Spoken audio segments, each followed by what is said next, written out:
শুধু ভারতবর্ষে লয়, শুধু ভারতবর্ষে লয়, সারা পৃথিবীতে একটা বডি আছে, বডিটার নাম হচ্ছে মুসলিম। এই মুসলিম নামে বডিটা যেখানেই আছে, ভারতে হোক, বাংলাদেশে হোক, তারপরে ইসরায়েলে হোক, ইসরায়েলওয়ালা তো চালাচ্ছে, ফিলিস্তিনে হোক, যেখানেই হোক, এরা ভালো আছে না খারাপ আছে? কথা বলেন, ভালো না খারাপ? আমার কথা বুঝতে পারেননি। মুসলিম নামে বডিটা বর্তমানে কি অবস্থায় আছে? খারাপ অবস্থায় আছে।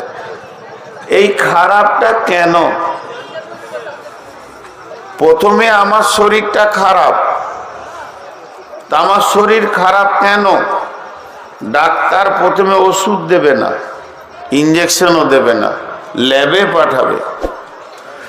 ল্যাবে আপনি রক্ত দেবেন, রক্ত বলবে যে সুগার হয়েছে, জন্ডিস হয়েছে, রক্ত বলবে এর থাইরয়েড হয়েছে, কোলেস্ট্রল বেড়েছে, অ্যাপেন্ডিসাইড ইনফেকশন হয়েছে। যাই হোক, রিপোর্ট আপনাকে আগে করাতে হবে। রিপোর্ট যখন ঠিক হয়ে যাবে তখন দেখবেন ডাক্তার আপনাকে ওষুধ লিখবে, ওই ওষুধ খাবেন, সুস্থ হয়ে যাবে। তাহলে সারা বিশ্বে মুসলিমদের অবস্থা খারাপ, এটা আমরা চোখে দেখতে পেয়েছি। একবার ফেসবুকটা খুললে আপনি 20খানা ঘটনা দেখতে পাবেন যে মুসলিমদের উপরে অত্যাচার চলছে কোথাও না কোথাও। কি নারীর ওপর, কি পুরুষের ওপর, কি বৃদ্ধর দাড়ি ধরে, কি মহিলাকে বেজ্জুতি করে, নানির বয়সের মেয়েকেও বেজ্জুতি করে, ইয়ং যুবতীদেরকে রেপ করে। এই যে চারিদিকে একটা জঘন্যতম ঘেরে আমাদেরকে ধরেছে, এই কালো মেঘটা এসেছে মুসলিম নামে গোষ্ঠীটার উপরে। এটা কেন? এই কেনটা আগে যতক্ষণ ল্যাবে নিয়ে আপনি না এর রিপোর্ট বের করতে পারবেন ততক্ষণ পর্যন্ত হাজার ওষুধ খান, যেমন আছে তেমন থাকবে। তাহলে চলেন একবার চিন্তায় বসি। চিন্তায় বসবেন কাকে নিয়ে? কলেজের প্রিন্সিপাল তাই নেন, ইঞ্জিনিয়ার নেবেন তাই নেন, আর কাকে নেবেন? এইভাবে আপনি 20টা লোককে জমা করেন। আমি খুব গুরুত্বপূর্ণ কথা বলছি এবং যা বলবো তা কোরআন থেকে বলবো এবং হাদিস থেকে বলবো ইনশাআল্লাহ, নিয়ত করেছি। তো আপনি 20টা দামি দামি বুদ্ধিজীবী, ট্যালেন্টেড, যারা বড় বড় প্রাইজপ্রাপ্ত ব্রেনিয়ান মুসলিম ছেলেকে নিয়ে একটা গোল টেবিল করেন। একজন উঠবে, 10 মিনিট করে বক্তব্য রাখবে। তার বক্তব্যের বিষয় থাকবে যে মুসলমানদের অবস্থা এত খারাপ কেন। একজন উঠলো, উঠে বলল এটা বিজেপির চাল, টোটাল বক্তব্যে। একজন উঠলো, এটা শিবসেনার চাল। আর একজন উঠলো, এটা RSS এর চাল। আর একজন উঠলো, সে বলল মমতাও ভালো নয়, এরও চাল। এই বিভিন্ন রকম চাল বলে সবাই বসে গেল। এরই ভিতরে একজন আলিম আছেন, বিখ্যাত আলিম। আপনাদেরকে বোঝানোর জন্য বলছি। মনে করেন মদিনা ভার্সিটির প্রিন্সিপালকে নেওয়া হয়েছে, দিগ্গজ পণ্ডিত। তিনি উঠলেন, তিনি এবার বলছেন এটা কারো চাল নয়, কারো চাল নয়, কারো চাল নয়, মুসলমানদের আমলের ফল। লোককে দোষ দেবেন কেন? আমি কয়দিন আগে এই কথাই বলেছিলাম, আমি এগুলো বরদাস্ত করতে পারি না। যে বঙ্কিমচন্দ্র এই বিয়ে করেছে, রবীন্দ্রনাথ এই বিয়ে করেছে, ওদেরকে দিয়ে ইসলামকে বোঝাতে হবে? ইসলাম ওদের মুখোপেক্ষী হয়ে বসে আছে? ইসলাম তো সর্ব ঊর্ধ্বে। ইসলামের কাছে জ্ঞান সবাই নেবে, ইসলাম কারো জ্ঞানের অপেক্ষা রাখে না। কিন্তু আজকে অবস্থাটা কি? যেমন মানুষ যেমন আতরের ঢাকনা খুলবেন ওই রকম সেন্ট পাবেন।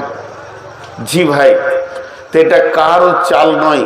তাহলে একবার কোরআনকে জিজ্ঞেস করি যে আমাদের অবস্থা এত খারাপ কেন, এত দ্রোহ কেন। একবার হাদিসকে জিজ্ঞেস করি, যার ছায়া তলে গেলে আমার জীবনটা শীতল হবে, ঠান্ডা হবে, সে আমার আসল জায়গাটা বলতে পারবে। আল্লাহ কি বলছেন? বিসমিল্লাহির রহমানির রহিম।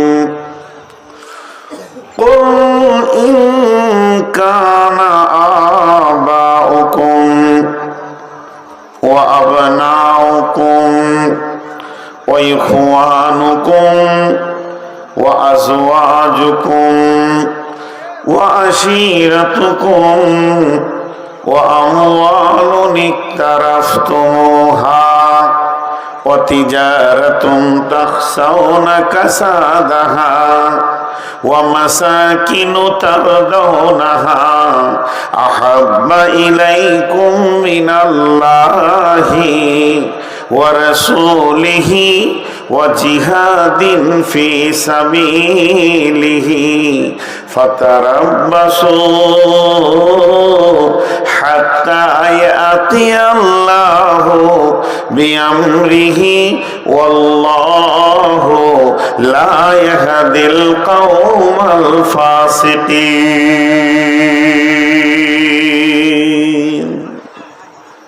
কোরআন বলছে তোরা আরো মার খাবি। এটা শুরু, এটা শুরু, শেষ নয়। এটা শুরু হয়েছে, এখনো তো সেরকম চলেনি। ছোট্ট একটা কথা জিজ্ঞেস করব, এটা হলো আমাদের জীবন ব্যবস্থা। বুঝে হ্যাঁ না বলবেন, বুঝতে ভুল হলে আমাকে জিজ্ঞেস করবেন, তবে ফতোয়া জিজ্ঞেস করিয়ে না দিতে পারবো না। এটা আমাদের জীবন ব্যবস্থা। একটা মুসলিম জন্ম থেকে মত পর্যন্ত কিভাবে চলবে চলে এসেছে, আর ওইভাবে চললে কবর থেকে নিয়ে জান্নাতের চৌকাটা পর্যন্ত সে কি অবস্থায় থাকবে ঘোষণা হয়ে গেছে। তাহলে পার্সেন্টেজ করি আমরা। মুরব্বী মানুষ দাঁড়িয়ে আছে,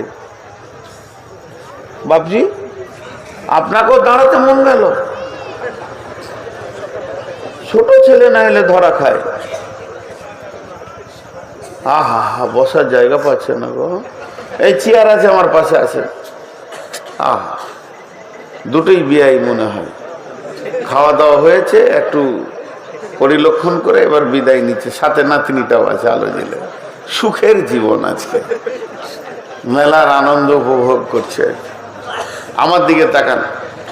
এটা আল্লাহ আমাদেরকে 100-তে 100 দিয়েছে না 100-তে 99 দিয়েছে?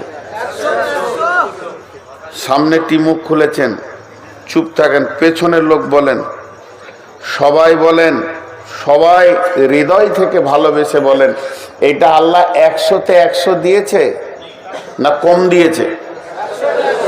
100-তে 100 দিয়েছে। চলেন, এইটা আমাদের জীবনে 100-তে 100 আছে? কত আছে? কেউ বলেছে 2, কেউ বলেছে 0.5, কেউ বলেছে 5। জি ভাই, মাঠটা কেন খেঁচি এবার বুঝতে পেরেছেন? এর ছায়া তলে থাক, তোর গায়ে কেউ হাত দিবে না, আমি দেখে নিব। ছায়া থেকে সরে যাবি। হাজি ভাই ছাতার ভিতরে নাই, গা ভিজছে। তো বলছি গা কেন ভিজছে? বলে রবীন্দ্রনাথ পানি ঢেলে দিয়েছে। মাথার খুঁজে পেছে না এরা কোথা থেকে কি হবে। জি, 100-তে 100 দিয়েছে। আমাদের কাছে আছে কত? 0.5% বলেছেন। আমি পয়েন্ট বলছি না, মনে করেন 2%ই আছে। তাহলে নাই কত? জোরে বলেন, নাই কত? বর্তমানে মুসলিম সারা বিশ্বে কত আছে বলেন? 200 কোটি। তো 200 কোটির মধ্যে তাহলে হতে হয় 58-কে 2 দিয়ে গুণ করেন, কত হবে? 200 কোটির মধ্যে 2 2 4 বাদ যাবে। তাহলে 1,96,00,000 মানুষের উপরে অত্যাচার হওয়া উচিত। এতগুলো সরে গেছে এখান থেকে, চলছে মাত্র 1 পয়েন্ট 2 পয়েন্টের উপরে। এখন আল্লাহর দয়া আছে, এখন আল্লাহর দয়া আছে। আল্লাহ তাবারক ওয়া তাআলা বলেন, শুনেলে তোদের উপরে অত্যাচার কখন চলবে, তখন তোরা কারোর দিকে আঙুল তুলে দোষ দিবি না, কোন রাজনৈতিক দলকে দোষ দিবি না। তোরা নিজেরা নিজেদের লিকটাকে মারার চেষ্টা কর। তোর গাড়ির পাংচার হয়েছে, দেশওয়ালাকে দোষ দিলে হবে না। তুমি তো বলছো ভারতবর্ষে ইসলাম কায়েম করব, তোমার 3.5 হাত বডিতে ইসলাম নাই। এখানে যতগুলি মানুষ বসে আছে, গোটা দেশে ইসলাম কায়েম করতে হবে না। আমি নূর মোহাম্মদকে শুধু দেখেন খেয়াল করে, আমি বেঈমান, আমি মুনাফিক, আমি জালিম, আমি অত্যাচারী, তাহলে আমার কাছে ইসলাম নাই। 3.5 হাত বডিতে এখানে ইসলাম নাই। এখন তো রাজ্য দখল, তারপরে কেন্দ্র দখল, এটা পরে ছেড়ে দেন। এখানে যে 2-3 হাজার লোক বসে আছেন, কোরআনের ফরমাতে একটা করে ধরবো, আর কোরআন নামে কিউআর কোডে দিয়ে দেখবো মুসলিম না নন মুসলিম। কোরআন একটাকেও মুসলিম বলবে না, ইভেন আমাকেও বলবে তুই বেঈমান হালাতে বক্তব্য রাখছিস। তাহলে অত্যাচার তো মুসলমানদের উপরে হয়নি, হয়েছে বেঈমানদের উপরে হয়েছে। আজকে হিসাব করেন, আমরা আছি মুসলমান, আধার কার্ডে মুসলমান, ভোটার কার্ডে মুসলমান, প্যান কার্ডে মুসলমান, ভোটার লিস্টে মুসলমান। আপনাদের এই বিলবাড়ি গ্রামে হাজার মুসলমান আছে? পুরুষ খালি, নারীটি বাদ দিয়ে বলছি, হাজার মুসলিম আছে এখানে এই গ্রামটায়? বলেন। 3.5 জোহরের নামাজের সময় মসজিদে গুনে নিব 3.5। খালি লোকের লিক দেখছে। জোহরের নামাজে আজানের পর মসজিদে কাউন্ট হবে 1, 2, 2000, 100, 2000, 400, 2000, 3.5 মসজিদ ঢুকে যায়। ভাইরা আমার, এবার আল্লাহ কি বলছেন? মা আমার, বোন আমার, কান দিয়ে শোনেন। কুল ইন কানা আবাউকুম ওয়া আবনাউকুম ওয়া ইখওয়ানুকুম ওয়া আযওয়াজুকুম ওয়া আশীরাতুকুম ওয়া আমওয়ালুন ইকতারাফতুমুহা ওয়া তিজারাতুন তাখশাউনা কাসাদাহা ওয়া মাসাকিন তারদাউনাহা। আমার আল্লাহ বলছেন, যখন তোদের 8টা জিনিসের ওপরে মহব্বত বেড়ে যাবে 3টের তুলনায়, সেই 8টাকে বাপের মহব্বত, ভাইয়ের মহব্বত, সন্তানের মহব্বত, বিবির মহব্বত, বন্ধুর মহব্বত, সঞ্চিত মালের মহব্বত, ব্যবসা বাণিজ্য চাকরি বাকরির মহব্বত, এবং যে অট্টালিকাটা তুমি বানিয়েছ এই ঘরটির মহব্বত যখন তোমার বেড়ে যাবে, এই 8টার মহব্বতে তখন তুমি পাগল হয়ে থাকবে। এই 8টার মহব্বতে তোমার সূর্য উঠবে ডুববে, তুমি আনন্দে আত্মহারা হয়ে যাবে। তোমার কাছ থেকে 3টে মহব্বত বেরিয়ে চলে যাবে। 3টে তোমার মুখের দাবি থাকবে কিন্তু মহব্বত থাকবে না। সেই 3টে কি? আহাব্বা ইলাইকুম মিনাল্লাহ, আল্লাহর মহব্বত তোমার দিল থেকে চলে যাবে। আমার আল্লাহ সকাল বিকাল তোমাকে 10 বার ডাকবে, হাইয়া আলাস সালাহ, তুমি তখন আসবে না। হাইয়া আলাল ফালাহ, এসো তুমি এখানে নিষ্কৃতি নিয়ে যাও। তোমাকে মারবে না, বজরং মারবে না, শিবসেনা মারবে না, আমার অফিসে এসো, আমি রব তোমাদেরকে ডেকেছি। তখন তুমি চায়ের দোকানে থাকবে, তাসের আড্ডাতে থাকবে, তখন তুমি জুয়ার আড্ডাতে থাকবে, আল্লাহর ডাকে সাড়া দেবে না, আল্লাহ তোমার উপরে নারাজ হয়ে যাবে। ও রাসূলিহি, আমার রসুলের উপরে তোমাদের নাফরত কত হবে। মুসলমান তোমার গালে দাঁড়িয়ে থাকবে না, বাম হাতে পানি পান করবে, ডান হাতে দাঁড়িয়ে পেশাব করবে, পেশাব করে তুমি পানি নেবে না। মুসলমান তোমার কাছ থেকে রসুল বিদায় নিয়ে নেবে। আর ওয়াজিহাদিন ফি সাবিলিহি, আল্লাহর রাস্তায় বেরিয়ে আল্লাহর দ্বীনকে প্রতিষ্ঠিত করার চিন্তা তোমার থাকবে না। বিশ্ব নবী বলে গেছেন, তুআল্লিমা লিগাইরি দ্বীন, এমন একটা দিন আসবে মুসলমানরা যেদিন মার খাবে, সেদিন কোরআনের মতো নিয়ামতের শিক্ষাটাকে তুচ্ছ করে দিয়ে ভিকিরির জায়গায় রেখে দেবে। আর ইংরেজি বাংলার বড় বড় মিশনগুলোর পেছনে বাপরা দৌড়বে সন্তানকে দেওয়ার জন্যে। আমার কোরআন ভিখারির মতো মসজিদে পড়ে থাকবে। ওই দিন তোমাদের পিঠের চামড়াগুলো কাঁচা তুলবে শিবসিনাতে বজরঙ্গে, আর তোমরা অঝর নয়নে কাঁদবে। আমি আল্লাহ দর্শকের ভূমিকা পালন করব, এতটুকু আমার কাছ থেকে তোমরা হেল্প পাবে না। তার কারণ হচ্ছে তোমার সঙ্গে আমার তালাক ঘটে গেছে। তুমি আমি তুমি কোনো দায়িত্ব নাই। আমি যে মেয়েটাকে বিয়ে করেছি, ওই মেয়েটা হলো আমার বিবি, তাকে আমি ভালোবাসি, তার সঙ্গে আমার প্রেম আলাপ আছে, তার আমি কসমেটিক্স দিই, কাপড় দিই, তার খাওয়ার চিন্তা করি। মেয়েটা অসুস্থ হলে আমাকে বড় কষ্ট লাগে, নানান চিন্তায় তাকে আমি নিয়ে আছি। যেদিন মেয়েটি লোক ডেকে খোলা তালাক নেবে, এর সঙ্গে আমি আর সংসার করব না, এর সাথে আমার কোনো সম্পর্ক থাকবে না। ওই দিন মেয়েটার সাথে আমার তালাক ঘটে গেল সামাজিক ভাবে, সমাজ জেনে নিল মেয়েটির সঙ্গে আমার চিরতরের তালাক হয়ে গেছে।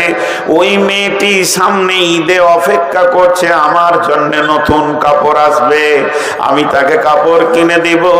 এই চিন্তাটাই হলো তার ভুল। বিশ্ব নবী বলছেন, মাজরে মান তারাকা সলাতা মাকতুবাতান মুতাআম্মিদান ফাকাদ বারিয়াত মান মিনহু জিম্মাতুল্লাহি লা তাতরুকান্না সলাতা মাকতুবাতান মুতাআম্মিদান ফাইন্না মান তারাকা সলাতা মাকতুবাতান মুতাআম্মিদান ফাকাদ বারিয়াত মিনহু জিম্মাতুল্লাহি। আল্লাহর নবী বলছেন, হে মাজ, আমার উম্মতদেরকে বলে দাও, কেউ যদি, হে মাজ, তুমি জীবনে জ্ঞান বশত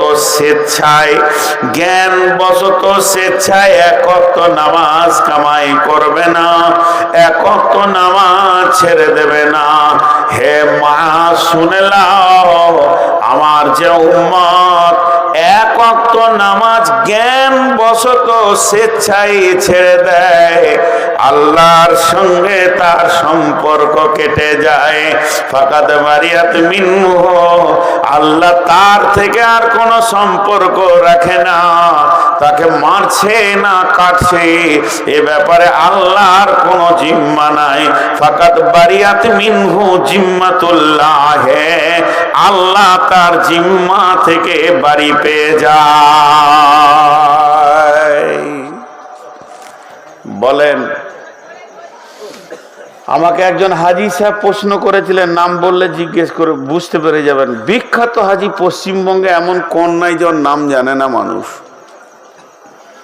আমি কোনো কাজে গিয়েছিলাম ওনার অফিসে, তো উনি আমাকে দেখেই চিনে ফেলেছেন যে আপনি নূর মোহাম্মদ, আমি আপনাকে ইউটিউবে দেখেছি, আপনার বাড়িও আমি কয়েকবার এসেছি। আমি বলিনি যে আমি নূর মোহাম্মদ, এসেছি চলে গেছি, কাজ ছিল না, আজকে কাজে এসেছি। তিনি আমাকে প্রশ্ন রাখলেন যে ভাই, এই যে পরিস্থিতি মুসলমানদেরকে ধরছে আর কাটছে, তা আল্লাহ এখন কি করছে? জি ভাই, আজকে ভারতবর্ষের সৈন্য সংখ্যা কত? 30 লাখ। আজকে বাংলাদেশের সৈন্য সংখ্যা কত? 5 লাখ। আজকে পাকিস্তানের সৈন্য সংখ্যা কত? আর কিছু। আজকে চীনের সৈন্য সংখ্যা কত? 40 লাখ। একটা সৈন্য সংখ্যা আছে, সৈন্যটাকে বলে শক্তি, দেশের শক্তি। দেখবেন বর্ডারে লেখা আছে বর্ডার সিকিউরিটি বল, ক্ষমতা বল, হিন্দিতে লেখা থাকে। তো এগুলো হলো দেশের শক্তি। আচ্ছা, সারা পৃথিবীর সমস্ত সৈন্যের শক্তির থেকে আমার আল্লাহর শক্তি কম? আপনাদের ধারণা কি? আল্লাহু আকবার। আল্লাহকে কিছু করতে হয়? আল্লাহ সবই করেন, কিন্তু কিছু করতে হয় না। হুকুম করলেই হয়ে যাবে, হুকুম করলেই হয়ে যাবে। আল্লাহ এখনই হুকুম করবে, রাত্রি 11:30টায়, সকালে উঠে দেখবেন গোটা দেশ মুসলিম হয়ে গেছে। আল্লাহর কাছে যথেষ্ট, এটা আল্লাহর হুকুমটাই যথেষ্ট। তারপরও আল্লাহ সৈন্য সংখ্যা সম্পর্কে কি বলছেন? শবে মেরাজের রাত্রিতে বিশ্ব নবী সফর করলেন। প্রথমে বাইতুল্লাহতে 2 রাকাত নামাজ পড়লেন, এরপরে বাইতুল মামুরে 2 রাকাত নামাজ, বাইতুল্লাহ 2 রাকাত নামাজ পড়ে তারপরে বিশ্ব নবীকে বর্রাকে জিব্রাইল নিয়ে চলে গেলেন ফিলিস্তিনে, যেটা মসজিদে আকসা, যেটাকে নিয়ে ঝামেলা চলছে। ওই জায়গায় গিয়ে উনি 2 রাকাত নামাজ পড়লেন। নামাজ পড়ার পর ওখান থেকে ঘোড়া ঊর্ধ্ব গগনে যেতে শুরু করলো। বর্রাক যখন ঊর্ধ্ব গগনে যেতে শুরু করেছে, যেতে যেতে একটা মসজিদ পেয়েছে এই জমিনে। সেই মসজিদটার নাম হলো বাইতুল মামুর, এটা আসমানের ভিতরে আছে। এই মসজিদে বিশ্বনবী গেলেন এবং ওখানে গিয়ে সমস্ত নবীকে দেখতে পেলেন। বিশ্ব নবীকে ইমামুল আম্বিয়া কেন বলা হয়? তিনি সমস্ত নবীর কেন ইমাম? আদম আলাইহিস সালাম ও নবী মুহাম্মদ সাল্লাল্লাহু আলাইহি সাল্লামের পেছনে নামাজ পড়েছেন, ওখানে সমস্ত নবী রয়েছে। জিবরাইল আমিন বিশ্ব নবীকে বর্রাক থেকে নামিয়ে হাতটা ধরে টেনে নিয়ে গিয়ে মুসল্লায় দাঁড় করিয়ে দিলেন। বিশ্ব নবী 2 রাকাত নামাজ পড়লেন, সালাম ফিরলেন। সমস্ত নবীরা নবীজির পেছনে সালাত আদায় করলেন। এরপরে তিনি চলে গেলেন 7 তবক আসমানকে ভেদ করে সিদরাতুল মুনতাহা। আল্লাহর সঙ্গে মোলাকাত হলো, সরাসরি দেখা হয়নি। আম্মা জান আয়েশা প্রশ্ন করেছিলেন, ইয়া রাসূলুল্লাহ, আপনি কি আল্লাহকে দেখেছেন? বিশ্বনবী উত্তরে বলেছেন, আমি দেখিনি, তবে নূরে তাজাল্লি আমি দেখেছি।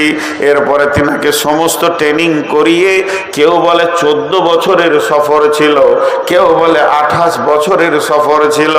এই সফরটা সেরে বিশ্বনবী যখন এসে মসজিদে নববীতে বর্ণনা দিচ্ছেন, তখনই বলেছেন বাইতুল মামুরের ক্যাপাসিটি কত, আপনাদের মসজিদটা ক্যাপাসিটি কত। এখনই অঙ্ক করেলেন, প্রত্যেকটা মুসল্লাতে একটা মানুষকে 8 ফুট না জায়গা লাগে নামাজ পড়তে। এটা কয় ফুট হচ্ছে দেখলেন? তাহলে বিশ্ব নবী গো, ওই মসজিদটা ক্যাপাসিটি কতটা? নবীজি বলেছেন, শুনে লাও, ক্যাপাসিটি শুনে লাও, সেই সাথে ফেরেশতা সংখ্যাও শুনে লাও। একসঙ্গে আল্লাহর 70,000 ফেরেশতা সেখানে নামাজ পড়ে। একসঙ্গে আল্লাহর 70,000 ফেরেশতা সেখানে নামাজ পড়ে। যে 2 রাকাত নামাজ পড়ে বেরিয়ে চলে যায়, পশ্চিম দিকে সূর্য উঠবে, কিয়ামত হয়ে যাবে, ওই ফেরেশতাটা আর দ্বিতীয় চান্স পাবে না। সৈন্য সংখ্যা কত হলো? 12,500। মাথা নাড়িয়েছে, বলছে হ্যাঁ। তাহলে কেমন শুনছে, খালি ধ্যান নেন।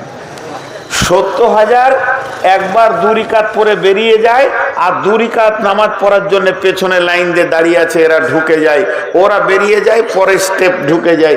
এইভাবে চলতি আছে কিয়ামত পর্যন্ত। 2 রাকাত নামাজ যে পড়েছে দ্বিতীয় চান্স পাবে না, এতগুলি ফেরেশতা আছে। তাহলে একটা ফেরেশতার ক্ষমতা কতটা? 1 চর দিলে মনে হয় হালকা লাগবে, জি না। আল্লাহ 2টো মাস্তানের নাম আপনাদের সামনে বলছি, বেশি বলবো না। একটা হলো ওর নাম আজরাইল। আজরাইল নাম নয়, মালাকুল মত।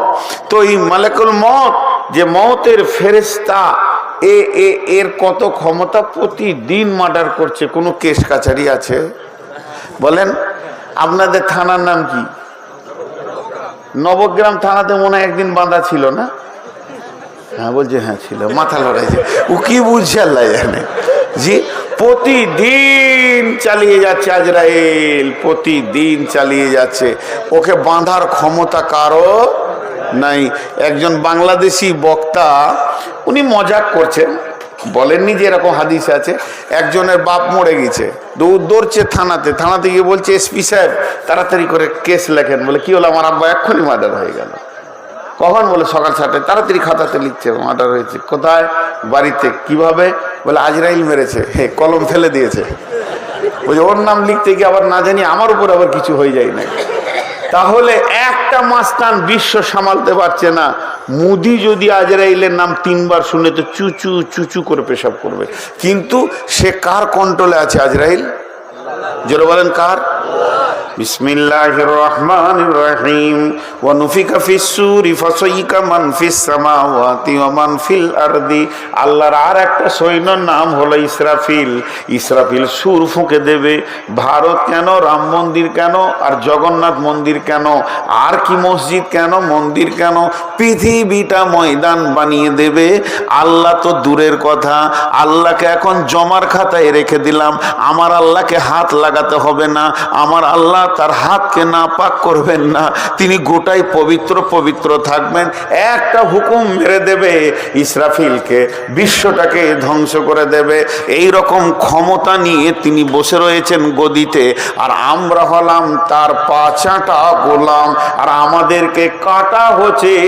তাহলে আমাদের মালিক এখন কি করছে? নিশ্চয় মালিকের সঙ্গে সম্পর্ক কেটে গেছে। এই জায়গাটা যদি কেউ রিপেয়ার করে নিতে পারে, আল্লাহ তাবারাক ওয়া তাআলা সূরা নূরের মধ্যে বলছেন, বিসমিল্লাহির রহমানির রহিম। ওয়াদাল্লাহুল্লাযীনা আমানু মিনকুম ওয়া আমিলুস সলিহাতি লা ইস্তাখলিফান্নাহুম ফিল আরদি কামা ইস্তাখলাফাল্লাযীনা মিন ক্বাবলিকুম। আরেকবার বলছি, বিসমিল্লাহির রহমানির রহিম। ওয়াদাল্লাহুল্লাযীনা আমানু মিনকুম ওয়া আমিলুস সলিহাতি লা ইস্তাখলাফাল্লাযীনা মিনকুম কামা ইস্তাখলাফাল্লাযীনা লা ইস্তাখ। দেখছো খালি মাথা ভুল করে। ওয়াদাল্লাহুল্লাযীনা আমানু মিনকুম ওয়া আমিলুস সলিহাতি। আল্লাহ তাবারাক ওয়া তাআলা বলছেন, আমি তোদের সঙ্গে ওয়াদা করছি। আচ্ছা, আর একটা মাঝে কথা বলেলেন, আমি আয়াতটা ততক্ষণ বের করে নিই মাঝে। আচ্ছা, আমার ওয়াদা, আমি যে ওয়াদা করেছি আজকে জালসায় আসবো, যদি আল্লাহ তৌফিক না দিত আসতে পারতাম? ধরেন বাড়ি থেকে বের হয়ে 5 গ্রামে গাড়িটা 3 পাল্টি, তাহলে হসপিটাল যেতাম। তাহলে আমার আসার কোনো ক্ষমতা নাই। আমি যেখানে এসেছি, আমি আসিনি, আমার আল্লাহ আমাকে তৌফিক দিয়েছে বলেই পৌঁছাইতে পেরেছি, ঠিক না? তো যখন আমি ওয়াদা করব তখন কি বলবো? ইনশাআল্লাহ আপনাদের জালসায় আমি আসছি। যখন ইনশাআল্লাহ বলবো তো আমার আল্লাহ আমাকে তৌফিক দেবেন। তা এই তৌফিকটা পেলে তবে আমি আসতে পারবো। কিন্তু আল্লাহকে কোনো তৌফিক লাগবে? আল্লাহ যদি কোনো ওয়াদা করে তৌফিক লাগবে? এতগুলো লোক, পেছনের লোক একটু আগে চিল্লাইছিলেন তো। আমি সলিড কোরআন হাদিস দিয়ে আজকে মলম দিয়ে যাচ্ছি, ঘা ভালো হয়ে যাবে। কিন্তু মেয়েরা শুনছে না, ওরা মুড়ি ভাজতেই আছে। জি, আপনারা শুনেন। মানে আমি তো আবার নারী বিশেষজ্ঞ, আমি বুঝি যে ওরা শুনবে না। ওরা এসেছে বহু দিনের পুরাতন গল্প গুজব উজাড় করছে। আচ্ছা, ওরা ওদের কাজ করুক, আপনারা আমার সঙ্গে কথা বলেন। আল্লাহ কোনোদিন ওয়াদা খিলাফ করেন না। এবার আমি বলছি, সূরা নূরে চলে যাবেন, 55 নম্বর আয়াতটা খুলবেন। আল্লাহ কি বলছেন? ওয়াদাল্লাহুল্লাযীনা আমানু মিনকুম ওয়া আমিলুস সলিহাতি লা ইস্তাখলিফান্নাহুম ফিল আরদি কামা ইস্তাখলাফাল্লাযীনা মিন কাবলিকুম। আল্লাহ তাবারাক ওয়া তাআলা বলছেন, আমি ওয়াদা করছি রে সারা বিশ্বের মুসলমান, আমার ওয়াদাটা শুনেলে তোরা ঈমান আন। ঈমান আনার পর আমার ভালো আমলের ভিতরে তোরা ঢুকে যা। যখন তোরা আমাকে রাজি করে নিবি আর আমি যখন রাজি হয়ে যাব, সারা বিশ্বটাকে তোদের হাতে তুলে দিব। তোরা শাসন করবি, তোদের অধীনস্থে বাকি জাতিগুলো শাসিত হবে। কেমন করে শাসন করবি আর কেমন করে শাসিত হবে একবার ভেবে দেখ। ইতিহাসের দিকে পেছন দিকে হাঁটতে হাঁটতে চলে যা, সাহাবীরা কিভাবে শাসন করেছে। 1.5 লক্ষ বেঈমান, একটা নয়, দুটা নয়, তিনটা নয়। বাদশা হেরাক্লেস কাজ ছিল খালি, কাউকে আমার থেকে বড় হতে দিব না, ওই দেশটা আমার থেকে বড়, চলো হামলা করো, ওকে আমার পায়ের তলে ফেলো। এই দিকটা আমার থেকে বড়, চলো হামলা করো। কারণ ও সৈন্য বেশি ছিল। বর্তমানে আমেরিকা লাল বান্দররা যে কাজটা চালিয়ে যাচ্ছে, ওইটাই ছিল বাদশা হেরাক্লের কাজ। তখন রোম, পারস্য আর আপনার কুয়েত যেগুলো বিভাজন হয়ে গেছে, ইরাক, ইরান একসঙ্গে ছিল। 1.5 লক্ষ সৈন্য। কোনো একজন ব্যক্তি বলল, ও বাদশা হেরাক্লেস, তুমি বহু জায়গায়। কি হলো? ছেলে পেলে ভাগ্য ভালো না, আমি অন্য কিছু বলেছি, আমি খারাপ মনে করি না, যে কারো বিপদ হয়ে গেল নাকি। আর্তনাদ ছিল এটা, হাসি ঠাট্টা ছিল না। ও বাদশা হেরাক্লেস, তুমি তো বেশ কটা দেশ জয় করেছো, একটা নতুন শক্তি বের হয়েছে মদিনাতে, খবর পেয়েছো কি? ওই শক্তির নেতার নাম হলো নবী মুহাম্মদ সাল্লাল্লাহু আলাইহি সাল্লাম। কোনো ঝগড়া নাই, ঝামেলা নাই, ওর মাথায় চলে গেছে মোহাম্মদ নামে কে এসেছে রে মদিনাতে, খোঁজ নিয়ে দেখ। দেখছে হ্যাঁ, যে যায় সে মুসলমান হয় আর অনুগত্য স্বীকার করে। তখন বাদশা হেরাক্লেস বলছে, এবার মদিনাটাকে জয় করো। সুরসুরি উঠে গেল। জি ভাই, এতদিন তুমি যা করেছো করেছো, এবার 11 লাখ তারে হাত দিতে যেছো। বা মোহাম্মদকে চিনো কি, সে কে? এবার বলে ওটাকে জয় করো। বিশ্ব নবী খবর পেয়ে গেল যে আমাদেরকে বিজয়ী করবে, আমাদের ওপরে তারা বিজয়ী হবে, আমাদেরকে পরাজিত করবে। রোম সোমবার রেডি হয়ে গেছে। আল্লাহ কোরআনে সূরা রোম দিয়ে দিয়েছেন। বিশ্ব নবী সৈন্যদেরকে বললেন, ও আল্লাহর গোলামের দল, ও আল্লাহর গোলামের দল, আলী রে, ওসমান রে আবু বকর, কে আছো? উমর, হে খালিদ বিন ওয়ালিদ, এবার তোমরা রেডি হও। কতজন সৈন্য বিশ্ব নবী নিলেন সঙ্গে মোতার প্রান্তে যাওয়ার জন্যে? 30,000 সৈন্য। 30,000 সৈন্য। কতগুলো বললাম? বেঈমানরা কত আছে? 1.5 লাখ। 30,000 সৈন্য নিয়ে মদিনা থেকে সফর শুরু করে দিলেন। আর মদিনা থেকে যখন সফর শুরু হলো, রাস্তাটা কয় কিলোমিটার ছিল? জি বলেন, কে বলতে পারবে? রাস্তাটা কয় কিলোমিটার ছিল? তখন তো কিলোমিটার ছিল না, এখন কিলোমিটারে এসে গেছে। 1900 কিলোমিটার রাস্তা, পাহাড়ি রাস্তা। শুধু তাই নয়, পাহাড়, পর্বত, মরুভূমিকে পার করে তাদেরকে যেতে হবে। এই রকম পাহাড়ি রাস্তা, 1900 কিলোমিটারের রাস্তা তারা রেডি হয়ে গেল। এবার মুনাফিকরা ভিতরে ঢুকে গেল। মুনাফিকরা বলছে, যাস না, প্রচন্ড গরম, এত গরমে গিয়ে তোরা কি মরবি, এই মোহাম্মদের পেছনে যাস না। বিভিন্ন রকম বুঝাতে লাগলো। ভাইয়া, সূরা তওবার মধ্যে আল্লাহ আয়াত দিয়ে দিলেন, হে নবী তুমি বলে দাও, এই যে 54 ডিগ্রি সেলসিয়াসের গরম, বালি তো পুড়ে গেছে, পায়ের চামড়া উঠে যাবে, তোমাকে পাহাড়ে উঠতে হবে, নামতে হবে, চড়াই উতরাইকে তুমি ভয় করে যাবে না। কিন্তু শুনে নাও, এর থেকে জাহান্নামের আগুন আরো গরম। সাহাবীরা বের হয়ে গেলেন। কয়জন? 30,000। কয়জন বের হলেন বলেন? আর ওই দিকে আছে কয়জন? 1.5 লাখ।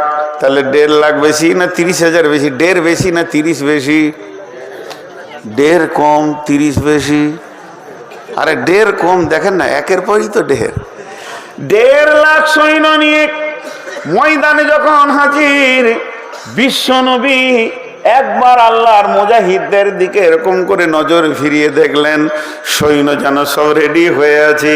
তারপরও বিশ্বনবীর মুখটা বড় ভারাক্রান্ত হয়ে গেছিল যে আমার আল্লাহর গোলামেরা, আল্লাহর মুজাহিদেরা আজকে কি ইসলামের পতাকা তুলবে না ইসলাম আজকে মিটে যাবে? এই কথা বললেন। মনে মনে ভাবছেন, আল্লাহর কাছে হাত দুটি তুলে দিয়ে বললেন, রব্বানা, হে আমাদের রব, উনসুরনা, তুমি আমাদেরকে সাহায্য করো, আলাল কওমিল কাফিরিন। চেহারাতে একটু ছাপ পড়েছে, চিন্তা চিন্তা ছাপ। হযরত উমর কি বলছেন, ইয়া রাসূলুল্লাহ, ইয়া হাবিবাল্লাহ, আপনি কি কোনো টেনশন করছেন নাকি? হযরত উমরকে বিশ্বনবী বলে ফেলেন, উমর রে, আজকে তোমার কি মনে হয়? হযরত উমর বলেন, ইয়া রাসূলুল্লাহ, বিজয়ী তুলবো ইনশাআল্লাহ। ইসলামের পতাকা রোমের মাটিতে গেড়ে দিয়ে চলে যাব, রোম আজকে আমাদের হাতে আসবে। হযরত উমরের কথাটা শুনে বিশ্বনবী বললেন, উমর রে, ছাগলের সঙ্গে বাঘের যুদ্ধ হচ্ছে। 30টা তোমরা দাঁড়িয়ে আছো 30,000, ওরা দাঁড়িয়ে আছে 1.5 লক্ষ। বিশ্বনবীকে তখন আনন্দ দেওয়ার জন্য উমর বলছেন, ইয়া রাসূলুল্লাহ, 30,000 সৈন্যকে আপনি রেস্ট করতে বলেন ওদেরকে তাঁবুতে, আমাকে একাই ছেড়ে দেন, 1.5 লাখে ঘর পাঠিয়ে দিছি। নবীজি বললেন, উমর রে, এত সাহস তুমি কিলে কেমন করে পেলে? হযরত উমর উত্তর দিলেন, ইয়া রাসূলুল্লাহ, আপনি বলেছেন যার দিলে আল্লাহ আছে তার দিলটা হলো জীবিত, আর যার দিলে আল্লাহ নাই সে হলো মুর্দা। আমি উমর একাই জীবিত, 1.5 লক্ষ মুর্দা দাঁড়িয়ে আছে আমাদের সামনে।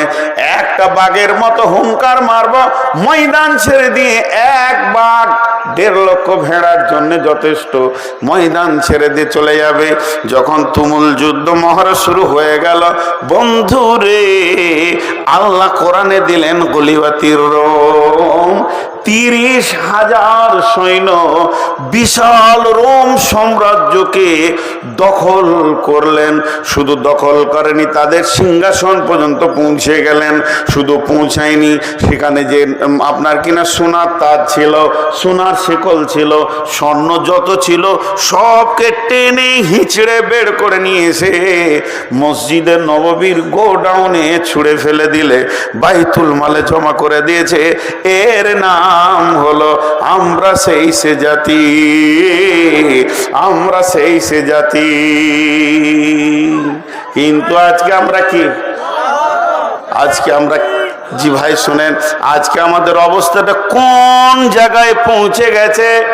খোদায় পাইয়া, আল্লাহ রে পাইয়া, বিশ্ব বিজয়ী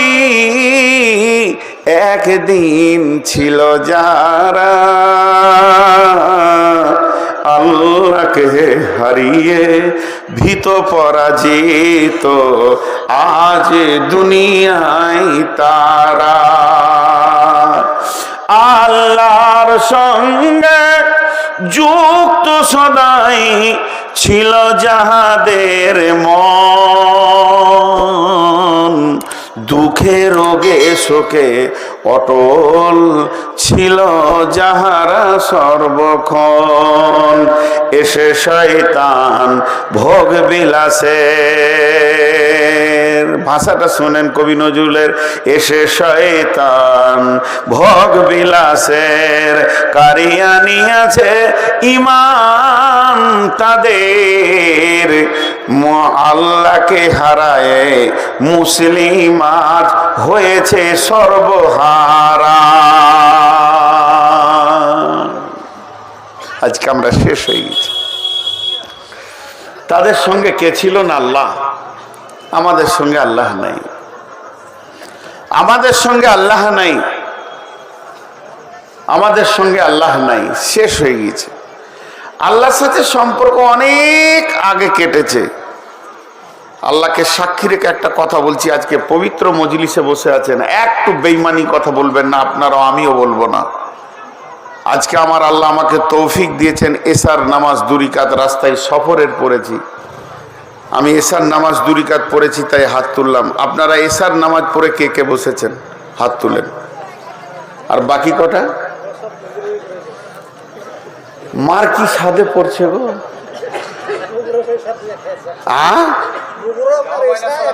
যাই করেছেন এশার নামাজ পড়েছেন কিনা? আর বাকি যেগুলো হাত উঠলো না, আহা, এরা বজরঙ্গের থেকেও খারাপ, এরা বিজিবির থেকেও খারাপ। ভাই আমার, ভাবিয়েন না লোককে দোষ দিতে সময় লাগে, কিন্তু আমি কে নিজেকে খুঁজে পাইনি। চলেন, সেই রোম সম্রাট চলে আসলো জেরুজালেম। বেশি সৈন্য যায়নি, শুধুমাত্র হযরত ওমর একা গেছিলেন। জেরুজালেম বেঈমানদের হাতে ছিল, পাদ্রীদের হাতে ছিল, খ্রিস্টানের হাতে ছিল। জেরুজালেম শাসন হতো খ্রিস্টানদের মতবাদে। কিন্তু হযরত ওমর যখন তৌহিদের দাওয়াত নিয়ে পৌঁছিয়ে দিলেন, তৌহিদের দাওয়াত নিয়ে তোমরা জেরুজালেম পৌঁছে যাও, তখন তারা জেরুজালেমের যারা সৈন্য ছিল, মুসলিম সৈন্যদেরকে তারা কেল্লায় আবদ্ধ করে দিল এবং বলল যে তোমার যতদিন না আসবে তোমাদের ছাড়া হবে না। পত্র দ্বারা হযরত ওমরকে চিঠি লেখা হলো, ওমর তুমি একবার জেরুজালেমের মাটিতে পা দাও, তুমি জেরুজালেমে আসলে তোমার সঙ্গে বসে আমি একটা আলোচনা করে নিব। কারণ তুমি হচ্ছো বিশাল সাম্রাজ্য, 2200 বর্গ কিলোমিটার মানে অধিপতি, কিংবা 18 লক্ষ বর্গ কিলোমিটারের অধিপতি জেরুজালেম। আমি তো একটা ছোট দেশ নিয়ে বাস করছি। হযরত ওমর যখনই চিঠিটা পেয়ে গেলেন, সঙ্গে সঙ্গে তিনি আসলামাকে ডাকলেন। আসলামা ছিলেন তার রাজ ভান্ডার থেকে দেওয়া একটা খাদিম। তিনি হচ্ছেন মুসলিম জাহানের খলিফা, তিনি হচ্ছেন দ্বিতীয় খলিফা। বিশ্ব নবী পৃথিবী থেকে চলে গেছেন, হযরত আবু বকর চলে গেছেন, এরপরে ওমরের জামানা চলে এসেছে, হযরত ওমর সেখানে রয়েছেন। এমন সময় আসলামা একটা উটকে রেডি করে নিয়ে এসে বললেন, হুজুর চলেন, এখন যেতে হবে জেরুজালেম। হযরত আসলামা যখন উটটা আনলেন, উটের উপরে চেপে নিলেন কে? হযরত ওমর। হেরি পশ্চাতে চাহি, তুমি চলিয়াছ রৌদ্র দগ্ধ দুর্মরু পথ বহি, জেরুজালেমের কেল্লা যেতাই আছে অবরোধ করি, বীর মুসলিম সিনাদল তব বহুদিন মাস ধরি, দুর্গের দ্বার খুলিবে তারা বলেছে শত্রু শেষে, উমার যদি গো সন্ধি পত্রে স্বাক্ষর দেয় এসে।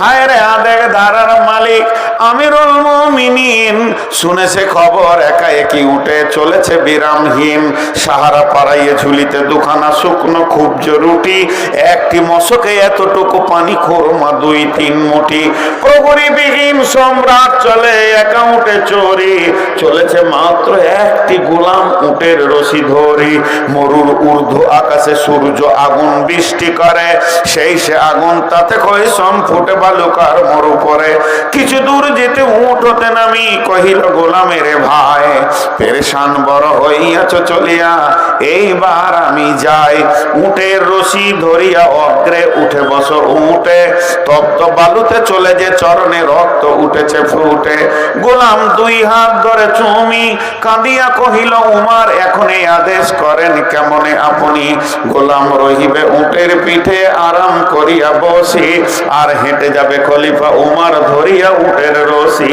খলিফা হাসিয়া বলে তুমি জিতে গিয়ে বড় হতে চাও ভাই রে, এমনই চলে রোজ কিয়ামতে আল্লাহ যেদিন বলিবে উমার রে, করিনি খলিফা মুসলিম মুসলিম জাহানের তরে সুখ তরে তোরে, কি জবাব দিব কি করিয়া মুখ দেখাবো রসুলের ভাই, আমি তোমাদের প্রতিনিধি মাত্র, মোর অধিকার নাই। আরামে সুখের মানুষ হইয়া মানুষের নিতে সেবা, ইসলাম বলে সকলে সকলে সমান, কে বড় ক্ষুদ্র কে বা।